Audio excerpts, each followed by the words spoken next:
Hi, Jim, I'm back here. We're continuing to talk about different trap varieties. We're going to go to the kill type category. This is a 330. It's specifically made for beaver. I do know of some people for otter. Otter are pretty quick. I would say a 220 or 160, in my opinion, is a better trap.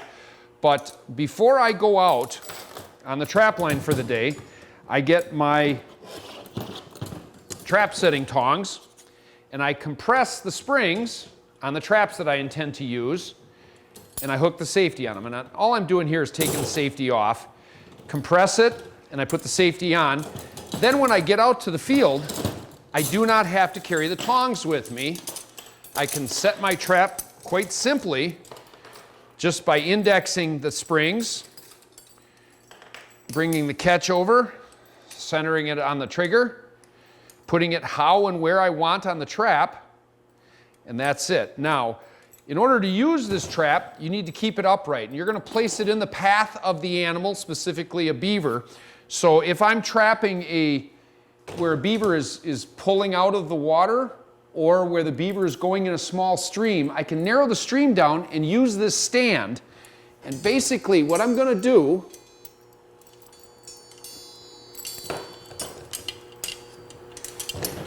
I had to look to see which kind of stand I was working with. This is the goalpost style, is set it down like that. I can then take this and push it down into the water, and I want this portion here to be level with the bottom of the creek, the pond, the water, the lake, wherever I'm trapping. Once I have that done, this gets anchored. I generally attach a length of cable so that I can anchor it without going back into the water to check it. I can look, I can see, I can retrieve it from the ground. If I'm out in deep water, obviously that's a different situation. I'll use a long-handled tee. Now, the one thing that you want to remember to take these safeties off. If you don't, all you're going to do is educate a beaver. He's going to swim into this. The trap won't go off. It'll kind of partly go off, but all it'll do is scare him, and he'll know, stay away from that goofy looking goalpost thing. Now, you can stabilize this a little bit by bringing these down into the goalpost area, or if you need to, you can take a little branch. I like to use old dead wood. Don't use fresh cut wood, because the beaver is going to spend time chewing on that. He sees it as a food source. But if you put a branch right in here, it firms that up. It won't rock. What's this for, Jim? That is a safety. That's what a smart person uses to hook over the jaws. And the reason that you're going to do that is, let's say I'm messing with this, right? Oh, thank goodness that was there. Otherwise, I'd be hopping around with a trap on my arm. And before we even slid it down on the goalpost, we should have put this safety on. That's just a smart and wise way of doing things. What else you got for us, Mike? Well, the second type of kill trap would be the colony trap. Currently, our regulations allow us a maximum of a 6x6 entrance. This is a collapsible colony. Fold it open, bring your supports down, and it's set. The whole idea is that your muskrat or mink will swim into this. This being fully submerged, they will drown inside the trap. Of course, you want to make sure that you stake this down, or at least wire it off so it doesn't go away. If you've got some hungry coon in your area and you don't stake this down, you'll find that the coon are going to drag this up on the bank, and they're going to reach in there and have a smorgasbord. The other thing on the use of this trap is this is a kill type trap. It needs to be functional, it needs to be totally submerged. You have to take into consideration the fact that the creek or the body of water you're trapping may have raising or lowering water levels.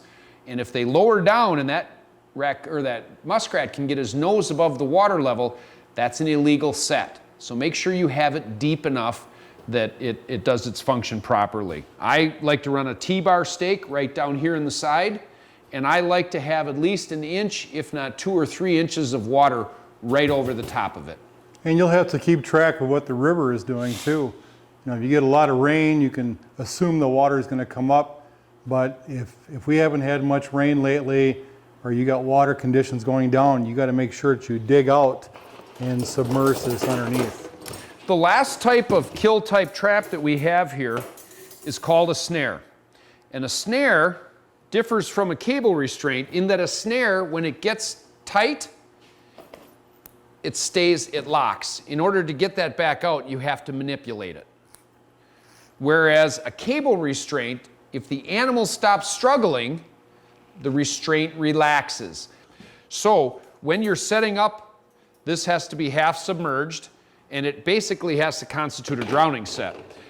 The animal goes tight on here, and it incapacitates him. Beaver, otter. The last and final type of kill type trap is this snare. And the snare differs from the cable restraint. Mike, do you have a cable restraint right here? In that the cable restraint slides quite easy in both directions. It's relaxing. If the animal struggles, it'll pull tight. If the animal relaxes, it'll go back out. It does not kill the animal. The snare, which is used at least half submerged, will keep tightening, keep tightening, keep tightening, and basically once it's locked down, it's locked down. The trapper has to manipulate it to loosen it up. Both of these are pretty much one-time use, and then they get stressed. You can salvage some of the parts, and if you have the proper equipment, you can make your own as long as they're within the specifications and parameters for Wisconsin legal. But a snare is a kill type. A cable restraint is a hold type trap. We showed you the largest body grip trap for beaver. Let's take a look at some of the other sizes that we have here. One of the smaller sizes is the 110 body grip. It's usually 4.5 by 4.5. Up from the 110, we go to what's called the 120. A 120 has a spring on both sides. It's still 4.5 by 4.5. Up from the 110, we'd have the 150. The 150 has 5 by 5. Let's show the size comparison. 4 by 4 to 5 by 5. And if this had another spring on the other side, it'd be called a 155. Up from the 150 would be the 160. Mike, why would you need to go 5 inches over 4? Why the 150 over the 110? Well, the 110 is 4.5 by 4.5. That 150 is 5 by 5. And in my opinion, that's a big difference, especially in size.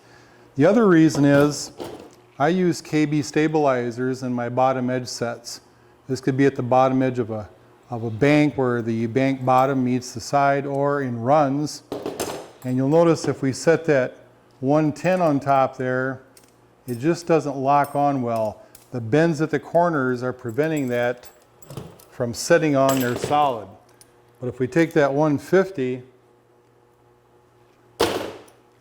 and set that on there, the bends are on the outside of the wire. And to set this on here, it's real simple. There's a coil spring on there. And set your dog over. And now it's locked on. Of course, you'd want to wire through here to your Stake? KB stabilizer so you don't lose it when the rat or mink gets in there. It'll fire and fall off. This stabilizer will hold 110s, 150s, all the way up to 330s. And sometimes if you're trapping beaver, you don't want that dead beaver in the run in that large holder. You want that beaver to kick out and get out of the run, where it won't do that with this one. Whereas if the beaver is caught in this trap, look at this, the upright is inside of that spring. So even though the beaver is dead, he's dead right here, which was in the run. And the other beaver, now they're bumping into another dead beaver. It may prevent them from using that run in the future and limit the number you catch. It'll make them real trap shy of a square opening, which is where you'd want to come in with your cable snare. I'd like to talk for a minute about the 160, Mike. Okay. You can use 220s on dry land under some specific rules and regulations.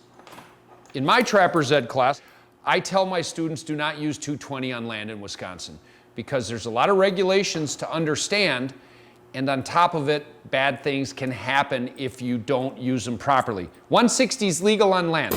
You can make a trail set. To use this, it has to be set back. You have to close down the entrance. The idea is to prevent catching somebody's canine. These here can be set out in the open. This is an incredibly effective raccoon trap, and I use it in bucket cubbies. And this trap is also an incredible otter trap. Now, I have people tell me that otters won't go through an area that small. The last, I'm going to say, dozen or 15 otters that I've caught and sold were caught in 160s. I am a big fan of 160s. Now, you're going to want to make that opening look as big as you can for an otter. So what I'll do is I'll take my triggers, I'll bend one up kind of high and one a little bit lower, and then it just looks like a stick. Now, Mike, where do we put that safety? Put the safety on. And again, the idea of trapping otter with this is figure out where the otter's going to go and put this in his path. Promote him to swim through it. The 160. The 220 is also a good otter trap. I do use them in the water for otter. I do not use 220 on dry land. If you're going to use them on land, make sure you understand the regulations. Mike? They must be enclosed. And check your regulations.